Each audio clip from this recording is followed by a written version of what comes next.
after a really long time. It's been a while. I've been on a journey of self-healing and self-love, and you know, I'm finally back to show you guys food, as you can tell from the title. So today I have my younger sister here with me today. She also has a YouTube channel which I will link down below. Without further ado, we will begin. We have a lot of food. I'll insert a clip later to show you guys how the table looks like right now. We'll first start with coffee because we want to make it first. So I have this one. You can see it's a vanilla latte, and another one here. This coffee by Maxim. We actually first found it from this drama called Hospital Playlist Season 2. So my mom and I are a big fan. So we bought this immediately when we saw it. So we have Timpla the coffee. Can you see? Mine is... It's nice, but we added too much water. They don't really know it's nice. Mine's quite bitter. So the first snack, Tteokbokki. Flavor... 맛있는... something. If you're Korean, please read this. My Korean is still quite choppy.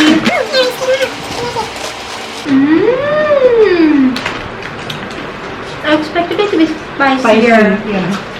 It's quite sweet.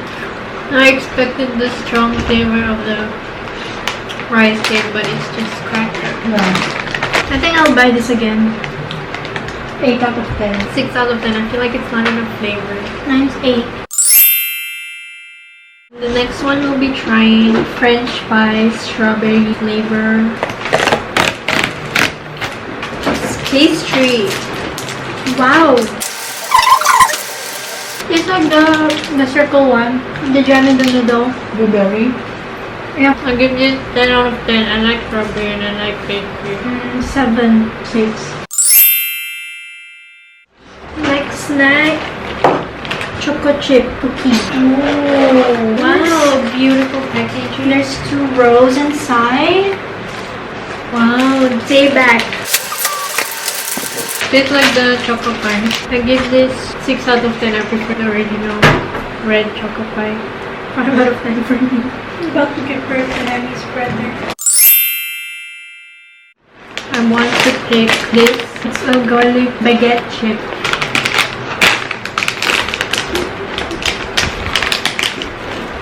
It smells like garlic.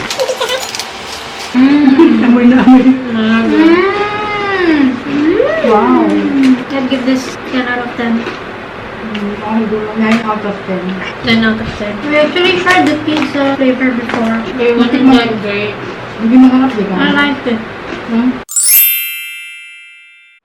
Changu. Ano yan? Changu. The character. Oh, this looks familiar. Since 1973, hindi kayo nakain nila Jesu. It's like subtle churros. Churros with a bit of taste. Cinnamon. Parang unti-unti. But very little. Naghihintay ka ng lasa, wala. Leaves you feeling empty. It's kind of sad. It's self-healing, girl. I personally give it 4 out of 10. Ako 2. I give it 5 because of the slight cinnamon taste. The next one I'll pick is this pretzel, cheddar cheese. You only eat? Saranghe. Smells like cheese. 10 out of 10. 3 out of 10. 10 out of 10. I love cheese. I love cheese, but 7 out of 10. So this is mine now.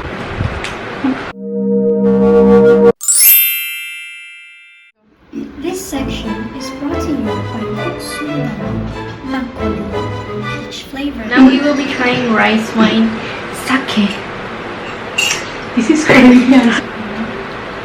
Anyway, just a disclaimer, we're all above 18, which is the legal age in Singapore to be drinking. Time to get drunk! Ooh, it smells like peach.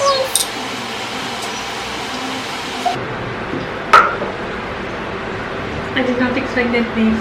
It's fine. I can taste the alcohol. I can proudly say I'm definitely not a drinker. I'm drunk. I'm quite tipsy. Tastes like alcohol. We didn't get soju because I always drink soju and I feel like, you know, we should try something different. In conjunction with the rice wine, we will be eating this gorgonzola cheese soft corn. Tastes like nothing. I think there's nothing in the rice wine. So the camera died halfway, so we had to change it to my phone. Okay, the next one we'll be trying Eagle. This is milk. Oh, is this a candy? Ooh, this is so expected. White rabbit. White rabbit. No. We'll give 6 it out of 10. 6 out of 10. Committed to meal 2 out of 10. Okay, next we'll be trying this maple corn snack. Wow. Share. It's so big. Hard. It smells like maple syrup. 10 out of 10. It tastes like diabetes. 7.5 out of 10. I give it 6 out of 10. I don't like the sweetness. So the next we'll be trying is mascarpone. Wow, Korean packaging is elite. Para siyang rolls, pero mas melt in your mouth ang rolls. 5 out of 10. I'll give it 7.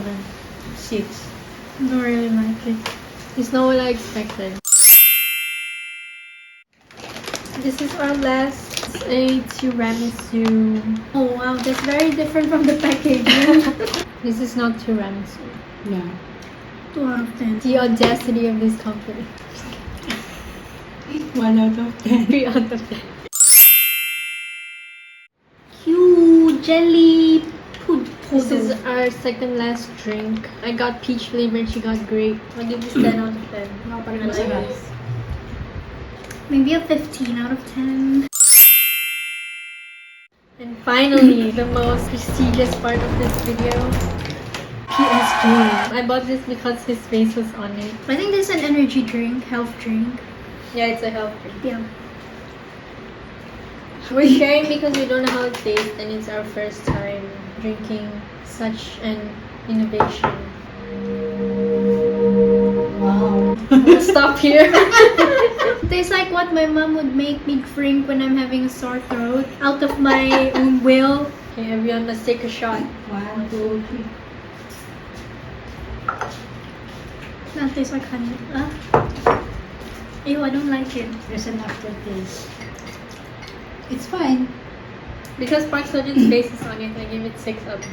I give this a 2, but yes, because Park Seo-joon's face is on it, I give it a 5. He is worth 3 points. 8. Kasi okay naman yung lasa eh. Para sa health drink. Anong favorite? Oh, ito ang favorite ko. My favorite. I guess I'm really your daughter because this is also my favorite. My favorite Patrick is So biased! So that is the end of our taste testing video. We'll be back with more, definitely. It's the start of a new journey.